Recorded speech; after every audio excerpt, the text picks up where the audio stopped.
Hello there, everybody. This is Laura, City Scrapper. Thank you so much for joining me on my channel today for Stretch the Sketch. This month, we're using a sketch by Julie Blanc, and you could see that in the upper left-hand corner of the screen.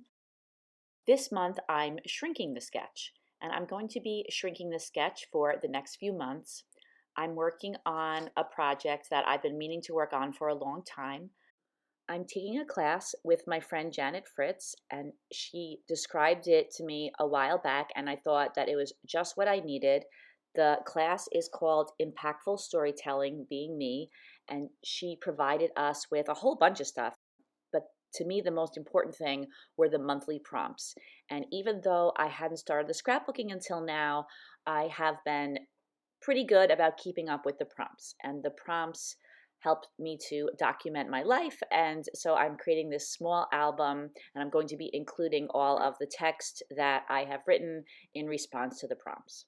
So I wanted to create a small album because I didn't want to get too bogged down with the scrapbooking. The storytelling is slightly more important to me in this case. I always think that I wish I had something like this that my mother had made, and so I'd like to leave something like this for my daughters. And I don't mean to make it sound like I didn't want to do the scrapbooking. I just didn't want the task of scrapbooking to interfere with getting this story recorded somewhere. So I started with a photo that I like of myself, and I like the picture because it has a number of things in it that really remind me of my childhood, and I'll talk about that a little bit later.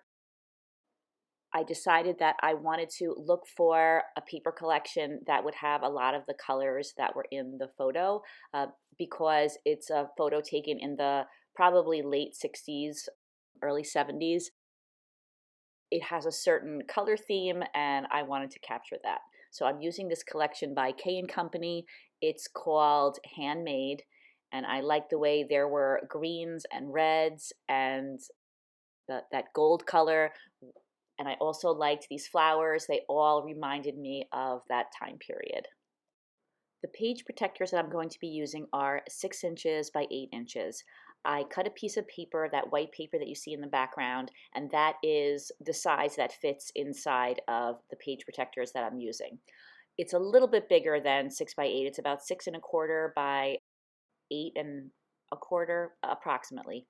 And even though it's a little bit bigger than what it said on the package of the page protectors, it's way smaller than what I'm used to working with. So that was a little bit of an adjustment.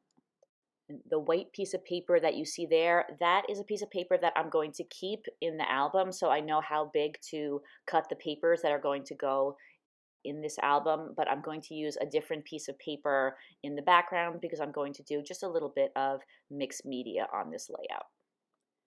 So I'm following the sketch pretty closely. I have the 2 pieces of paper, the wider strip going horizontally and the thin strip going vertically. I've added some of those flowers in the places where there are circles on the layout. And I added also a couple of butterflies, and I'll be adding some birds. I add this larger bird on the top and this little red bird on the side. These birds came in the chipboard letterbox. I love the way K & Company years ago, they used to make these letters, and they would put some flowers and other embellishments in with the letters. I'm inking the edges of all of the pattern papers on the layout, and for that I use 2 different colors. I use Dusty Concord and I use Aged Mahogany. And even though Distress Oxides don't mix together, you can layer them and get some different effects with the colors by layering them. Because I want to put some mixed media in the background, I'm trying to attach all of the elements together so that I can lift those up off of the background when I'm ready to do the mixed media. Now I have switched out that white piece of paper for this gessoed piece of paper. It's the same size. I want to know where to put the mixed media, so I'm using a pencil and I'm just putting some rough marks to indicate where the photo and the papers and embellishments are, so that when I put the mixed media down, I put it in the right place and I don't spend a lot of time putting it in places that it doesn't need to be. I'm using two colors of Tattered Angels Glimmer Mists. I'm using bright patina and I'm also using raspberry mint. I tried those colors out behind where the photo is going to go so I could just test to make sure it was the color that I wanted. And this is the color that I want. There's a little trace of this color in one of the flowers that's on the layout, but I mainly wanted to use the color of the dress that I was wearing to kind of bring everything together. That was actually my daughter Danielle's suggestion, and I think it was a really good one. I love looking at this picture. The chair that I'm sitting on is from a set of a table and two chairs that I used throughout my whole childhood, and I kept it, and my children used it when they were little too, and I hope someday to pass it on to my grandchildren. It's perfectly child size, and it's great for kids to have their own spot to work at. So I like that. It was painted green in that picture, or bluish green, and then it was later painted white. I'm also holding a doll that I had throughout my whole childhood. Not sure where it is now, but I had that doll for many years. And I also am wearing some slippers that I remember my mother used to always buy for us. She always made sure we had stride right slippers, and I know that she always bought me red because when I was little, red was my favorite color. Although I still like red. So now I'm done with the mixed media background, and I wanted to mention that I put some water droplets on the areas of color, and then I use a paper towel to lift those up, and that gives the background just a cool effect that I love. And now I'm putting some adhesive on the back of that cluster and attaching it down. I did use my T-square over to the right to make sure it was straight, but then I was thinking that it was a little too low on the page, and so I peeled the whole thing up and moved it up a little bit. So I moved it up and then I made sure that it was straight once again. I'm adding a few more embellishments to the page. These are dimensional flowers and some flower stickers that went along with the collection. I cut a little bit off of the flower that I'm placing at the bottom of the layout so it would match the circle that's on the sketch. And then I start working on my title. I found a set of Momenta stickers. It's not the one that's on the table to the left, but it was a similar set and it had the word me on it. So I was thinking that I would use these really tiny yellow letters on this Park Lane sheet of words, and I would spell out tiny me.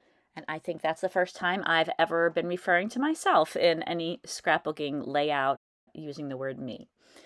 So I moved the little yellow letters over the word me and slightly to the right. And now I'm adding some white splatters. I just wanted a few white splatters around the layout. And then I was thinking that I had to bring a little bit of darkness into the background. So I just put a couple of splatters of that dark plum color that's in the horizontal piece of pattern paper. And that's also a Tattered Angels Glimmer Mist, and it's called Spooky Night. Some of the flowers had a rhinestone in the center, so I thought that it would be nice to put rhinestones in all of the centers. So I had a couple of rhinestones that I had on my table, and I also used some from a pack of jewels. And then I used some strips of pearls, very tiny pearls, and I put a couple of pearls in the centers of all the butterflies. I put 2 pearls in the centers of 2 of the butterflies and 3 in the red one that's right under the photo. The next day, I was thinking that the layout would look better if it was matted on some pattern paper.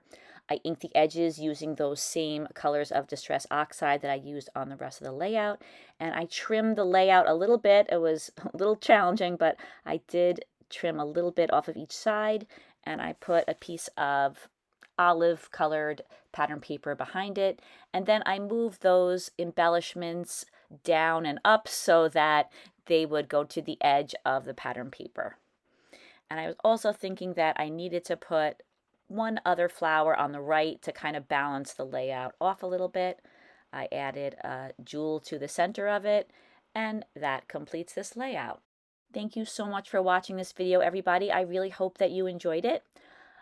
There are so many talented scrapbookers who are taking part in Stretch the Sketch this month. You'll find links to all of their videos in the description box. I'm so happy that I started this project and I got this album going. I always think the hardest part is starting, and I don't know if Janet will be offering this class again, but I would really recommend it.